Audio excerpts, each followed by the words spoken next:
be mine.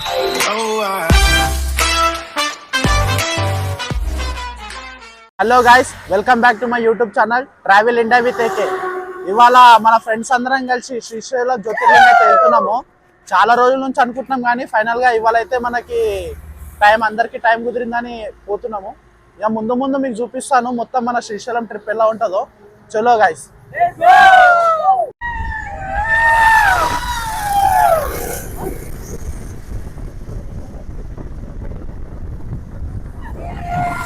మనం వెళ్ళే route వచ్చేసి శంషాబాద్ కడతాల్ నుంచి మనకి రూట్ అయితే 220 కిలోమీటర్స్ అయితే పడుతుంది. అలాగే ఇంకొక రూట్ ఉంది విజయవాడ హైవే, అక్కడ నుంచి 320 కిలోమీటర్స్ పడుతుంది. చాలా లాంగ్ అవుతుంది అది మనకి. అందుకే మనం ఇది శంషాబాద్ కడతాల్ హైవే అయితే పట్టుకున్నాము. ఇక్కడ నుంచి మనకి ఒక 5 నుంచి 6 అవర్స్ జర్నీ అయితే ఉంటుంది. ఇప్పుడు టైం వచ్చేసి 6:30 అవుతుంది. ఇక్కడ వెదర్ అయితే చాలా కూల్గా ఉంది. ఒకసారి మీరు ఇక్కడ వీడియోలో చూడొచ్చు.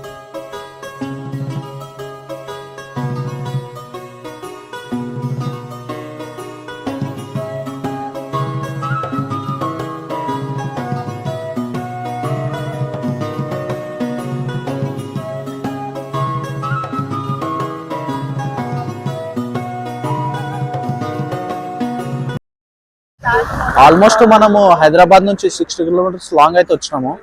కడతాల్ దాటినాక మనకి ఫస్ట్ టోల్ గేట్ అయితే వస్తుంది. టోల్ గేట్ దగ్గర నుంచి మనకు ఒక 2 కిలోమీటర్స్ లో మైసిగండి టెంపుల్ ఉంటుంది. అక్కడ దర్శనం చేసుకుని మళ్ళీ స్టార్ట్ అయిపోదాం. ఇదే మైసిగండి టెంపుల్. ఈ టెంపుల్ శ్రీశైలం వెళ్లే దారిలో హైవే మీదనే ఉంటుంది. ఈ హైవే మీద నుంచి శ్రీశైల యాత్రకి వెళ్లే ప్రతి ఒక్కరూ ఇక్కడ అమ్మవారు దర్శనం చేసుకుని వెళ్తారు. ఈ గుడిలో అమ్మవారు కాళీమాత రూపంలో దర్శనమిస్తుంది.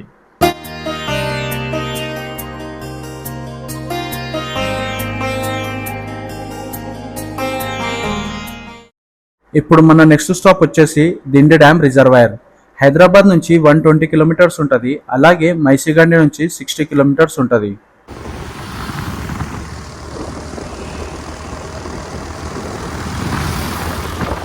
ఫ్రెండ్స్, మేము ఆల్మోస్ట్ ఇప్పుడు దగ్గర 120 కిలోమీటర్స్ అయితే వచ్చేసినాము హైదరాబాద్ నుంచి. ఇప్పుడు ప్రస్తుతానికి మేమైతే దిండి రిజర్వాయర్ డ్యామ్ దగ్గర ఉన్నాము. 2 months కింద వరదల వల్ల ఇక్కడ దిండి రిజర్వాయర్ డ్యామ్ మొత్తము నిండిపోయింది అనమాట. ఇక్కడ మనకి వాటర్ ఫ్లోటింగ్ చాలా బాగుంది. ఇక్కడ ఎంకాలు చూస్తున్నారు కదా, ఇదే దిండి రిజర్వాయర్ డ్యాము. ఇప్పుడు ప్రస్తుతానికి అయితే ఇక్కడ వాటర్ ఫ్లోటింగ్ చాలా తక్కువ ఉంది. ఒక 2 months కింద అయితే మనకు చాలా ఎక్కువ ఉంది అనమాట వాటర్ ఫ్లోటింగ్.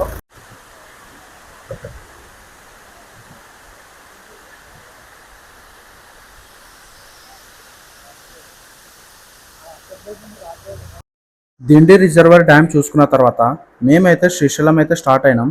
ఇక్కడ నుంచి అరౌండ్ 110 కిలోమీటర్స్ అయితే ఉంటుంది.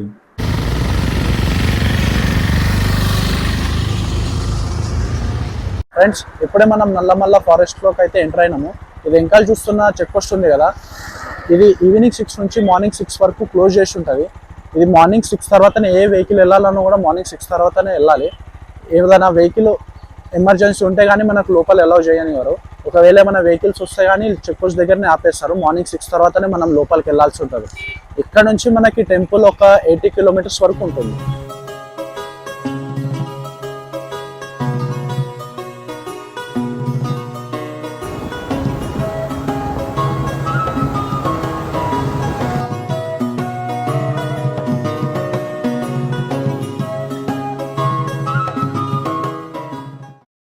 ఈ చెక్ పోస్ట్ దాటిన 10 కిలోమీటర్స్ తర్వాత నుంచి 70 కిలోమీటర్స్ మొత్తం మనకి ఘాట్ రోడే ఉంటుంది అనమాట. అలాగే ఇక్కడ డ్రైవ్ చేసేటప్పుడు చాలా కేర్ఫుల్గా స్లోగా డ్రైవ్ చేయాలి. మొత్తానికి మేము శ్రీశైలం అయితే వచ్చేసినాము. ఇక్కడ నుంచి టెంపుల్ వచ్చేసి 15 minutes ఉంటుంది. ఎంకల్ చూస్తున్నారు కదా, ఇదే శ్రీశైలం డ్యాము. అలాగే ఇక్కడ పవర్ రిజర్వాయర్ కూడా ఉంటుంది. ఇక్కడ ఏంటంటే టెంపుల్ వచ్చేసి మనకి ఆంధ్రప్రదేశ్లో ఉంటుంది. ఇంకా శ్రీశైలం డ్యామ్ వచ్చేసి మనకి తెలంగాణలో ఉంటుంది. ఇదేంటంటే ఆంధ్ర తెలంగాణ బార్డర్ అనమాట. అలాగే ఇక్కడ మీరు ఫ్రెండ్స్తో వస్తే కనుక ఇక్కడ స్నానం చేయడానికి మీకు పైన రూమ్స్ కూడా అవైలబుల్గా ఉంటాయి. ఒకవేళ వద్దనుకుంటే కనుక ఇక్కడ మీరు రిజర్వాయర్ దగ్గర అక్కడ కూడా స్నానం చేసుకోవచ్చు అనమాట. ఇక్కడ ఫ్రెష్ అప్ అయి మీరు దర్శనంకి వెళ్ళిపోవచ్చు. ఇప్పుడు ఏంటంటే మనం ఫ్రెష్ అయిపోయి సీదా డైరెక్ట్గా సాక్షి గణపతి టెంపుల్ వెళ్తాం.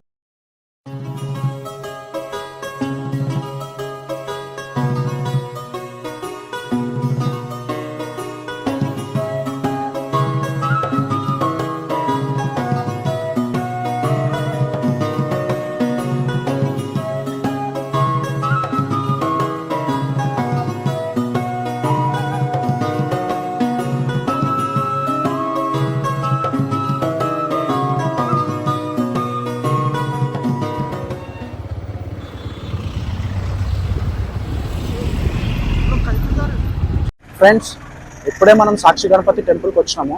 మనం మల్లికార్జున స్వామి దర్శనం చేసుకునే ముందు సాక్షి గణపతి టెంపుల్లో తప్పకుండా దర్శనం చేసుకోవాలి.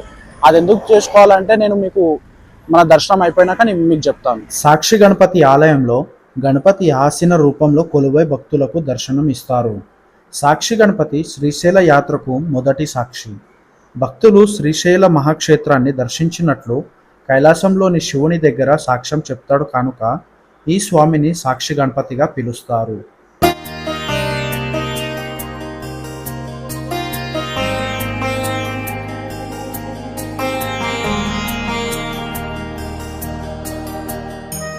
ఈ సాక్షి గణపతి టెంపుల్ నుంచి శ్రీశైల క్షేత్రం 2 కిలోమీటర్స్ దూరంలో ఉంటుంది.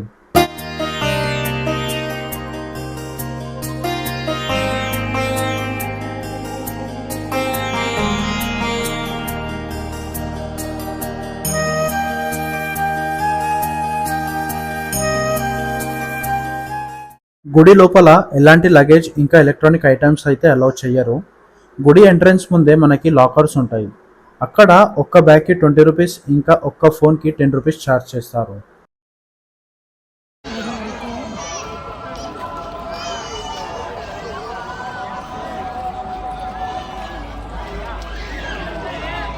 శ్రీశైల క్షేత్రం భారతదేశంలోనే ఆంధ్రప్రదేశ్ రాష్ట్రంలోని శ్రీశైలంలో ఉన్న శివుడు మరియు పార్వతీ దేవతలకు అంకితం చేయబడిన ఒక హిందూ దేవాలయం. ఈ ఆలయం శివుని 12 జ్యోతిర్లింగాలలో ఒకటిగా మరియు హిందూ దేవత యొక్క కేంద్రమైన 18 శక్తిపీఠాలలో ఒకటిగా.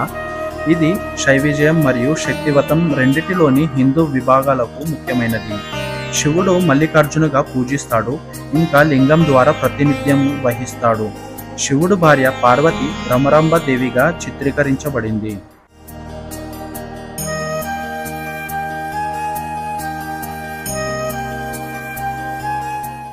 శ్రీశైల దర్శనం చేసుకున్న తర్వాత మేము పాలధార పంచదార వచ్చాం. ఇదే పాలధార పంచదార ఎంట్రన్స్. ఇక్కడి నుంచి మనం 147 మెట్లు కిందికి దిగి వెళ్లాల్సి ఉంటుంది.